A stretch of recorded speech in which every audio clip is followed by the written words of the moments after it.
Hello, welcome to Advisor.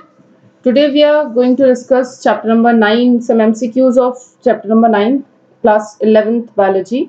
Biomolecules chapter है, part 1 video हमने already कर लिया है जिसमें अप्रोक्सीमेटली 7 क्वेश्चंस हमने डिस्कस कर लिए हैं. So this is question number 8. The most abundant component of living organism is. Living organism में सबसे अबंडेंट कंपोनेंट की बात की जा रही है, कौन सा है? प्रोटीन है या वाटर है या शुगर है, न्यूक्लिक एसिड है. न्यूक्लिक एसिड जैसे आप डीएनए या फिर आरएनए की बात करते हो, ठीक है. शुगर है जिससे आपका ये डीएनए या आरएनए उसका जो बैकबोन स्ट्रक्चर है वो बनता है, ठीक है. प्रोटीन के अंदर आपका अमीनो एसिड जिसका बिल्डिंग ब्लॉक है, जिसका बना हुआ होता है protein, that is amino acids. ये भी अप्रोक्सीमेटली 20 होते हैं. 20 स्टैंडर्ड की बात कर रही हूँ, नॉन स्टैंडर्ड की बात नहीं कर रही.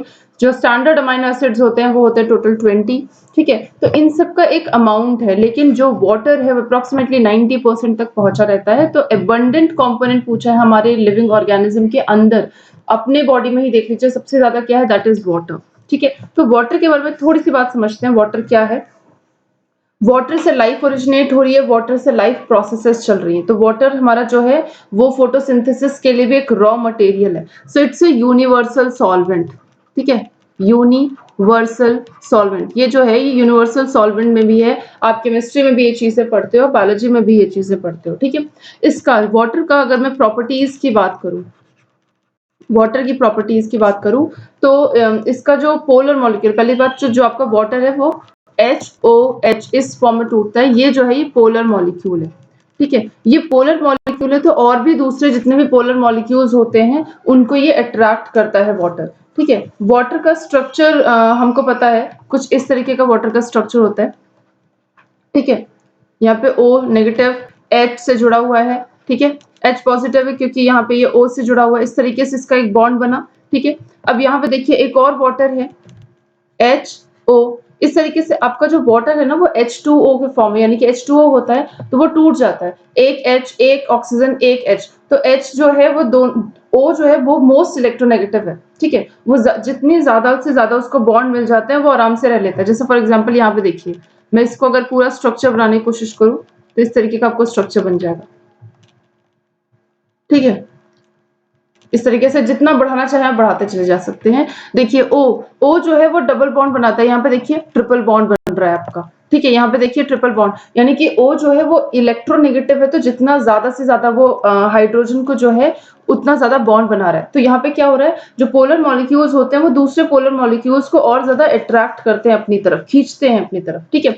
वेपोराइजेशन पावर जो है वो बहुत हाई रहती है, ठीक है. हाई लेवल ऑफ वेपोराइजेशन या हाई हीट ऑफ वेपोराइजेशन, ठीक है. पानी को गर्म करो, पानी को गर्म जब हम करते हैं तो क्या होता है, पानी में थोड़ा सा अमाउंट गर्म हुआ, वो डिफरेंट जितने भी बॉन्ड्स है वो बॉन्ड्स टूटते चले जाते हैं और धीरे धीरे जो है पानी एक साथ गर्म होता है, ठीक है. हाई हीट ऑफ वेपोराइजेशन के बाद आता है हाई डायपोल मूवमेंट, ठीक है. High dipole movement. आइस से इसकी डेंसिटी काफी लो होती है, तो lower density than ice, lower density than ice. और बात समझनी है, सेल मेम्ब्रेन में बहुत इजीली डिफ्यूज हो जाता है बिना किसी एक्टिव ट्रांसपोर्ट के, ठीक है. यहाँ पे एक्वापोरिन्स की जरूरत पड़ती है. एक्वापोरिन क्या होता है, एक तरीके का गेट है जिसके थ्रू सिर्फ वाटर एंटर कर पाता है, ठीक है. तो सेल मेम्ब्रेन जो होती है वो लिपिड की बनी हुई होती है, ठीक है. तो उसमें से वाटर तो उसमें नहीं जा पाएगा, तो इस तरीके के पोरिन्स होते हैं जिनके थ्रू वाटर जो है सेल मेम्ब्रेन के अंदर डिफ्यूज हो जाती है. अब इन एक्वापोरिन्स को चलने के लिए ना किसी भी एटीपी की जरूरत नहीं है, सिंपल पैसिव ट्रांसपोर्ट से काम हो रहा है, ठीक है. तो ये सारे जो चीजें हैं ये वाटर के प्रॉपर्टीज हैं, ठीक है. सबसे ज्यादा पूछा यहाँ पे सिंपल क्वेश्चन पूछा तो 8 का बी हो जाएगा. क्वेश्चन नंबर 8 का बी आंसर. क्वेश्चन नंबर 9, अ होमोपॉलीमर. होमोपॉलीमर का मतलब होता है एक जैसे आपको चेन मिल रहे हैं. Has only one type of building block called monomer repeated n number of times, ठीक है. आपको बिल्डिंग ब्लॉक, ये जो भी चीज का बिल्डिंग ब्लॉक, यहाँ पे देखिए प्रोटीन नाम लिया है, तो प्रोटीन का बिल्डिंग ब्लॉक क्या है, अमाइनो एसिड. तो ये बोल रहा है कि एक जैसे अमाइनो एसिड्स का अगर आप एक बिल्डिंग ब्लॉक बनाओ तो आप उसको कहते हैं मोनोमर, यानी एक ही चीज बार बार रिपीट हो रही है, ठीक है. जैसे मैंने फॉर एग्जांपल कहा अमाइनो एसिड की बात कर लें, सिंपलेस्ट अमाइनो एसिड की बात कर लें जो एक आयरल होता है, ग्लाइसिन, अब ग्लाइसिन से ग्लाइसिन जुड़ा, ग्लाइसिन से फिर दोबारा से ग्लाइसिन जुड़ा, उससे दोबारा से ग्लाइसिन जुड़ा, तो एक तरीके का ये मोनोमर है जो रिपीट होता जा रहा है एन नंबर ऑफ टाइम्स। यही पूछा है, a heteropolymer has more than one type of monomer. Simple इसकी डेफिनेशन बता रहा है कि हेट्रोपॉलीमर क्या है, यहाँ पे एक से डिफरेंट टाइप्स के, ग्लाइसिन से वेलिन जुड़ रहा है, वेलिन से एस्पार्टिक एसिड जुड़ रहा है, ये सारे अमाइनो एसिड्स हैं वो जुड़ रहे हैं, तो इसको हम हेट्रोपॉलीमर कहते हैं।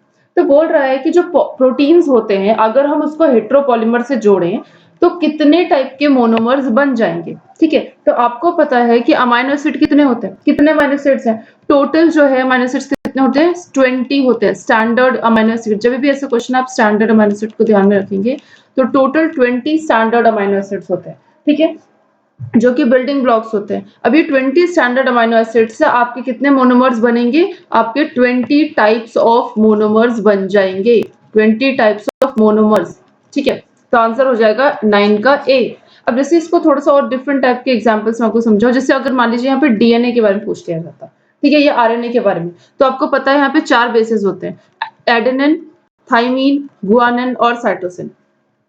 तो अगर मैं कह रही हूँ हेट्रोपॉलीमर मुझे बनाना है और रिपीट नहीं होना चाहिए, एक ही चीज बनेगा, तो कितने पॉलीमर्स यहाँ बनेंगे, यहाँ पे आपको सिर्फ 4 टाइप्स ऑफ न्यूक्लियोटाइड मोनोमर बनेगा। क्या बनेगा, 4 टाइप्स ऑफ न्यूक्लियोटाइड मोनोमर। अगर क्वेश्चन बाय चांस यहाँ से आता है तो आपका आंसर हो जाएगा 4।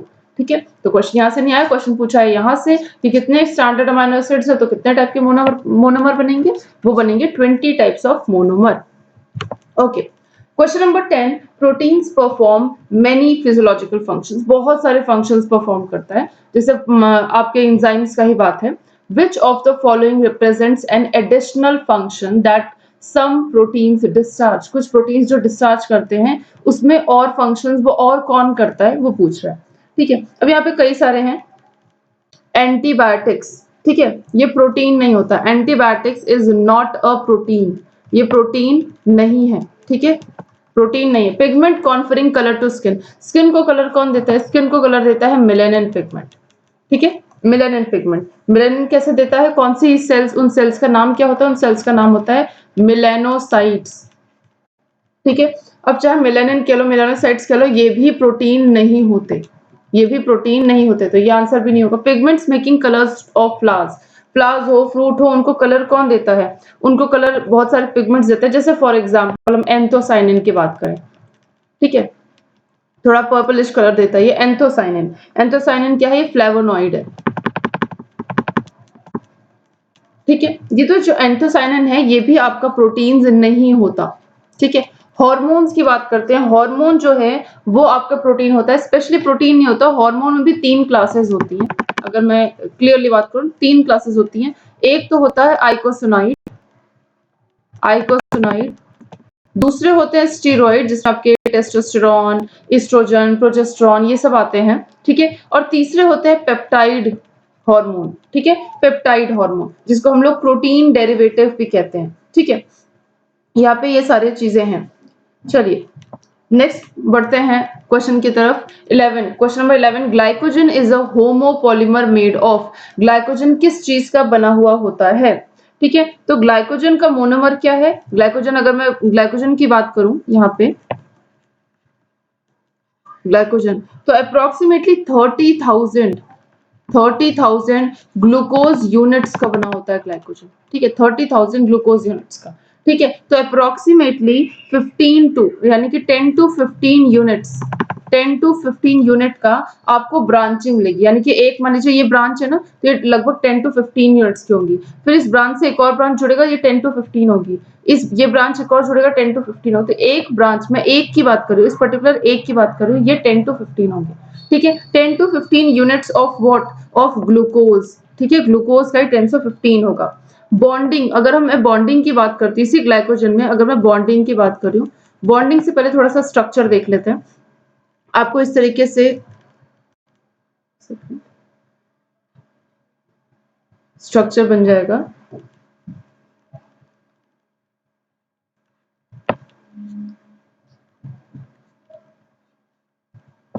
ठीक, और उसके बाद आपको CH2OH, देन ओके, सो इस तरीके से आपको स्ट्रेट चेन भी है और आपको ब्रांचिंग भी दिख रही है यहाँ पे, ठीक है। ब्रांचिंग कहाँ है, स्ट्रेट कहाँ है, ये जो आपको ये पूरी की पूरी लाइन दिख रही है ये दोनों स्ट्रेट चेन है, ठीक है। तो ये जो दोनों जो स्ट्रेट चेन है ना, ये देखिए ये कार्बन, ये इस वाले रिंग का ये कार्बन नंबर 1 है, फिर 1 2 3 4 5 और यहाँ पे हो जाता है 6, ठीक है। इसी तरीके से इस कार्बन का भी, तो यहाँ पे देखिए 1 2 3 एंड 4, तो 1 और 4 के बीच में लिंकेज बन रहा है, तो अल्फा 1 4 कौन सा बॉन्ड है, ये बॉन्ड है ग्लाइकोसिडिक बॉन्ड। कौन सा बॉन्ड है, ग्लाइकोसिडिक बॉन्ड। तो 1 to 4 ग्लाइकोसिडिक बॉन्ड बन रहा है, ठीक है, 1 to 4 ग्लाइकोसिडिक बॉन्ड बन रहा है, यहाँ पे ये स्ट्रक्चर है। उसके बाद यहाँ पे जो दूसरा आपको दिख रहा है, एक तो ये बॉन्ड बन रहा है और ये जो 6th कार्बन है 1 2 3 4 5 एंड 6, जो 6 कार्बन है 1 और 6 के बीच में आपको ब्रांचिंग दिख रही है, तो ये ब्रांचिंग कौन सी है, alpha 1 to 6 glycosidic bond, glycosidic bond. तो अगर यहाँ पे बॉन्डिंग की बात की जा रही है कि बॉन्डिंग कौन सी होगी, तो सिंपल यहाँ पे दो टाइप की बॉन्डिंग होगी, एक तो स्ट्रेट चेन की बॉन्डिंग है और दूसरा इसमें ब्रांच चेन की बॉन्डिंग है, ठीक है। जो ब्रांच है स्ट्रेट चेन में आपका होगा अल्फा 1 to 4 ग्लाइकोसिडिक बॉन्ड और ब्रांच में होगा अल्फा 1 to 6 ग्लाइकोसिडिक बॉन्ड। तो यहाँ पे जो आंसर हो जाएगा वो हो जाएगा ग्लूकोज यूनिट्स, ठीक है। चलिए नेक्स्ट चलते हैं, नेक्स्ट क्वेश्चन पे। Question number 12, the number of ends in a glycogen molecule would be. Glycogen molecule का अगर मैं आपको एंड्स पूछ रहा है यहाँ पे, तो सिंपल, अगर मैं यहाँ पे पहले तो हम लोगों ने पूरा स्ट्रक्चर देखा था, जो अभी देखा जस्ट ये स्ट्रक्चर देखा है ना, ये ग्लाइकोजन का ही स्ट्रक्चर है, ठीक है। इसी ग्लाइकोजन के स्ट्रक्चर को अगर मैं आपको लाइन बना के दिखाऊं, तो इस वाली को मान लीजिए मैं इस तरीके से लाइन बना रही हूँ, तो ये इसका ब्रांच है, ठीक है। इस ब्रांच से एक और स्ट्रेट चेन बन रहा है, तो ये कुछ इस तरीके का ब्रांचिंग बन रही है, देखिए, ठीक है, इस तरीके की ब्रांचिंग, यही ब्रांचिंग यहाँ पे पूछ रहा है वो, ठीक है। द नंबर ऑफ एंड्स, कितने एंड्स होंगे एक अगर ग्लाइकोजन मॉलिक्यूल बनेगा तो, ठीक है। जो पुराना बनाया है उसी को हम लोग थोड़ा समझने की कोशिश करते हैं। देखिए अगर मैं इस ब्रांच की बात कर रही हूँ, ठीक है, अगर मैं आपको इस वाले ब्रांच की बात कर रही हूँ, दिस वन, इस वाले ब्रांच में देखिए एक तो एंड यहाँ पे, ये तो कोई एंड नहीं है, ठीक है, एक ये एंड है, तो यहाँ पे कितना एंड हुआ, ये तो पहला एंड है, ठीक है।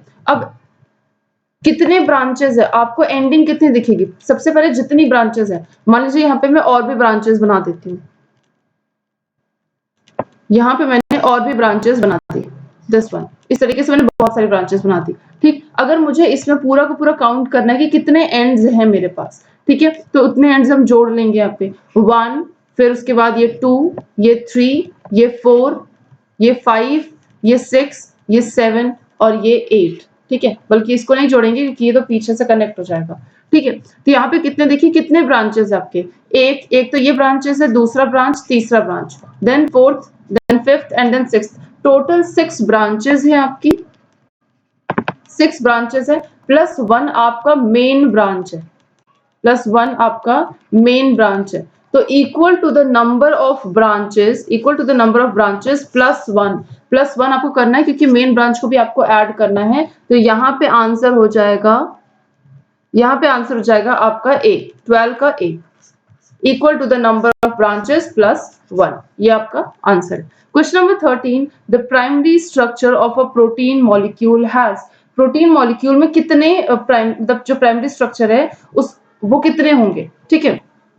देखिए जो प्राइमरी स्ट्रक्चर की अगर मैं यहाँ पे बात करती हूँ, तो वहां पे एंड्स की भी, यहाँ पे एंड्स की बात करें, प्राइमरी स्ट्रक्चर की बात कर रहे हैं, तो प्राइमरी स्ट्रक्चर में देखिए कितने एंड्स होंगे। अगर मैं प्राइमरी स्ट्रक्चर किसी प्रोटीन का बनाती हूँ, सिंपल H3N, उसके बाद यहाँ पे C, ये कायरल कार्बन है क्योंकि इसके चारों एंड्स में जो है डिफरेंट ब्रांचेस हैं, ठीक है, तो COO नेगेटिव, ठीक है। ये तो आपका पूरा आपको समझ में आ रहा है कि एक ये एंड है, एक ये एंड है, कैसे समझ में आ रहा है, यहाँ पे हम एक पेप्टाइड बॉन्ड बना देते हैं, इसको एक और अमीनो एसिड से जोड़ देते हैं, ठीक है। एक और अमीनो एसिड से आपको जोड़ना है तो NH3, पूरा NH3 बनाते हैं, पॉजिटिव हो जाएगा, इस तरीके से ये भी NH3 है तो ये भी पॉजिटिव हो जाएगा, यहाँ पे ये जुड़ेगा किसी कार्बोक्सिल ग्रुप से, ठीक है। तो एक तो ये है जो पेप्टाइड बॉन्ड बन रहा है, एक तो ये यहाँ से कोई और दूसरा ही अमीनो एसिड है, यहाँ से एक ही पेप्टाइड बॉन्ड बन रहा है, इधर से कोई दूसरा ही अमाइनो एसिड है, ये एक अमाइनो एसिड की बात करें तो पूछ रहा है कितने एंड्स होंगे अगर हम एक प्रोटीन मॉलिक्यूल के एक